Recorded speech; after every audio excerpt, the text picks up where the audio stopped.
On this episode of Coding with Kate, we are going to continue my path to understanding and using CPT, and just like the previous video, we are going to be picking a body system at random, and then in my practice book, we are going to be choosing a procedure within that body system, and we'll try and do it and find it in the CPT code book. From the previous video, I didn't do very well, but we're going to try it again. This time, I already know the steps for doing an index search, and I remember what to look for, so hopefully it will go better. So we'll find out. So I have what we covered in the previous video of how to do an index search, and then I made some reminders because of some of the issues we had in the previous video. So for an index search, you want to locate the procedure name. If you cannot find it, you want to look for the organ or anatomical site, or the condition, aka diagnosis, or any eponyms or synonyms of any of those. And then if you can't find that, then you go through the whole online process or going to the main section. Hopefully we can do just the index search. But we need to remember, once we're in the main section, that we're in the correct body part of that body system. So that means flipping back some pages to look for the body part heading. Hope you're in it. Check the procedure type heading. Again, flip back until you find what procedure type heading you're under to make sure you're under the correct one. Also, make sure to look at the diagnosis in your op report, because CPT likes to include those in the description names of each procedure. So make sure you look at that, because that will, I guess, give you more information of how to code correctly in the CPT code book. And then, if you don't know, don't code. So if you're in the main section, you think you found your procedure and you're not sure, don't code it. Look in the rest of that section, verify you're in the correct area, and if you're still not sure, go online and talk to other coders. Other than that, you can't code it, because you don't want to put in incorrect code on your forms, because the op report procedure has to be basically identical to what the code says. If it isn't, it's not the right code, and then there can be some blowback from that. So if you don't know, don't code. So in my CPT code book, I randomly went to any body part system and we landed on nervous system. So then I went into my practice book to the nervous system section, and I chose at random a procedure. I will note that I haven't gotten through this section of my CPT code book, so this will be very interesting, because I had to quick look at the answer key just to make sure we were in the right, that we had the right answer. But I won't let that sway how I look for it, because I don't know what we're going to be looking for in the index yet. So who knows if we'll make it to the correct code. Wish me luck. So our procedure in the nervous system is creation of ventriculoperitoneal shunt for a patient with hydrocephalus. So we have the creation of a shunt. We have the location because it says ventriculoperitoneal, so it's in one of the ventricles of the brain.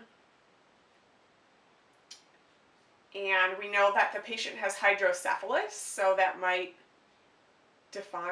further define the procedure we're looking for.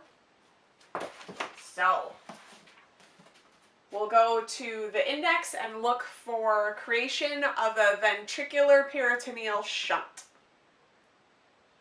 So I don't know if we're going to go with creation or shunt. Let's try creation and see what happens. Okay. Arteriovenous fistula, catheter exit site, cavopulmonary anastomosis, colonic reservoir. Now let's go all the way down. Oh, shunt. Oh, but then below shunt it says cerebrospinal fluid. Well, in the ventricles you do have CSF, so that might be what we're looking for. Let's get a sheet of paper so I can write all this down. Okay, so under creation, it took us to shunt, and then CSF,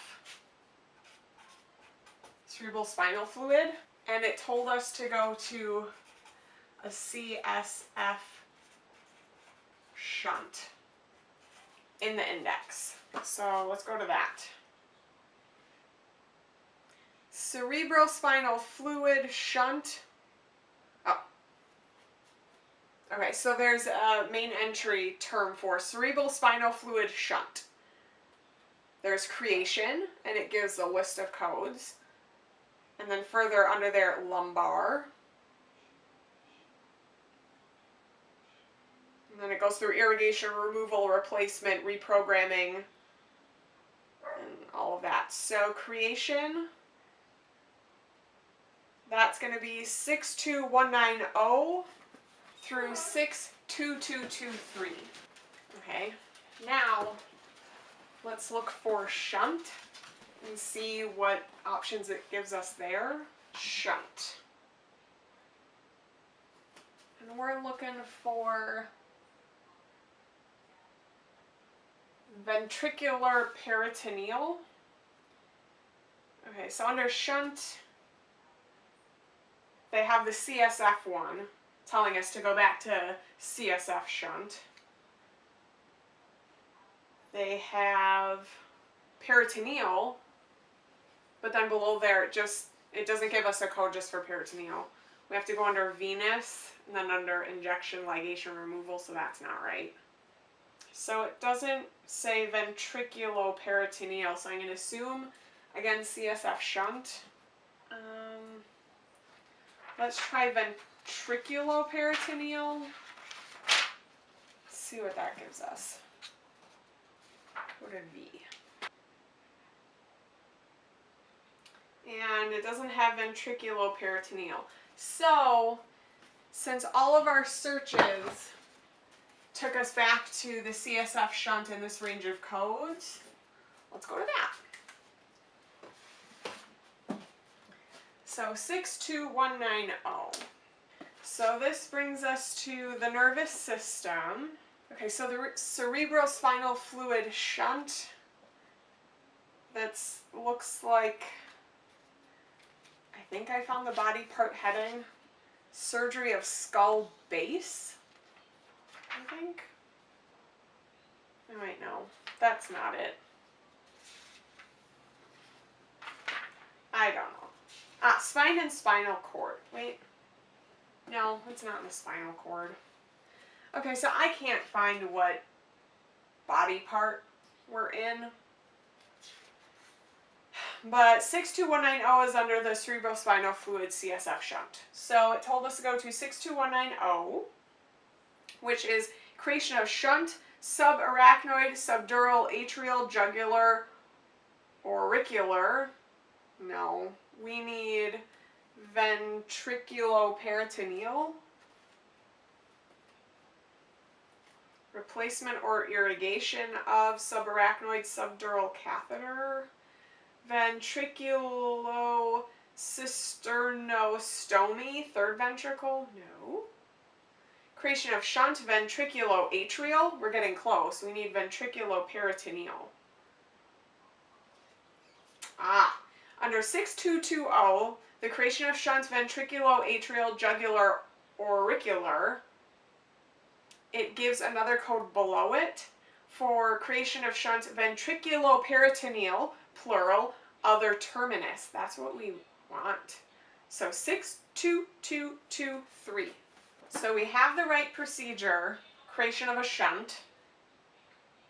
We have the right body part. for the ventriculoperitoneal shunt. And this one looks like it doesn't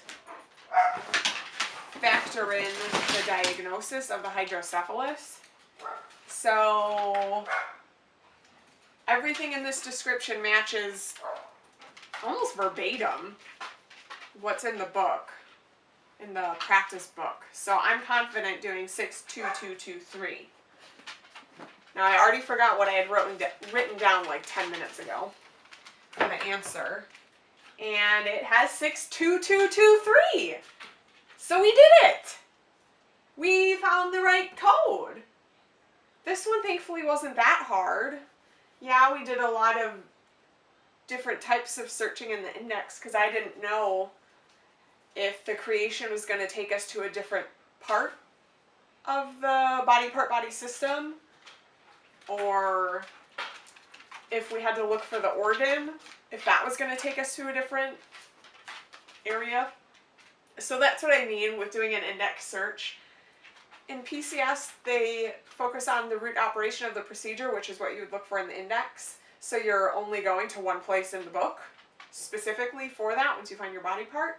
But in CPT, I didn't know what they would be considering creation of a shunt.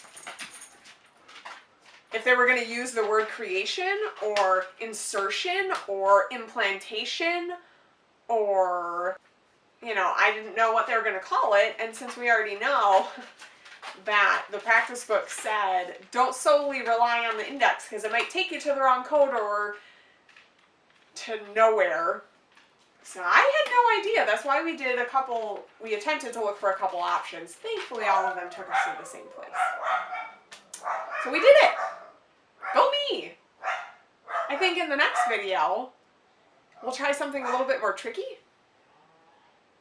I feel like when I was practicing, the last time I solely was working on CPT was like a month and a half ago. So it's been a month and a half since I've touched this for the videos.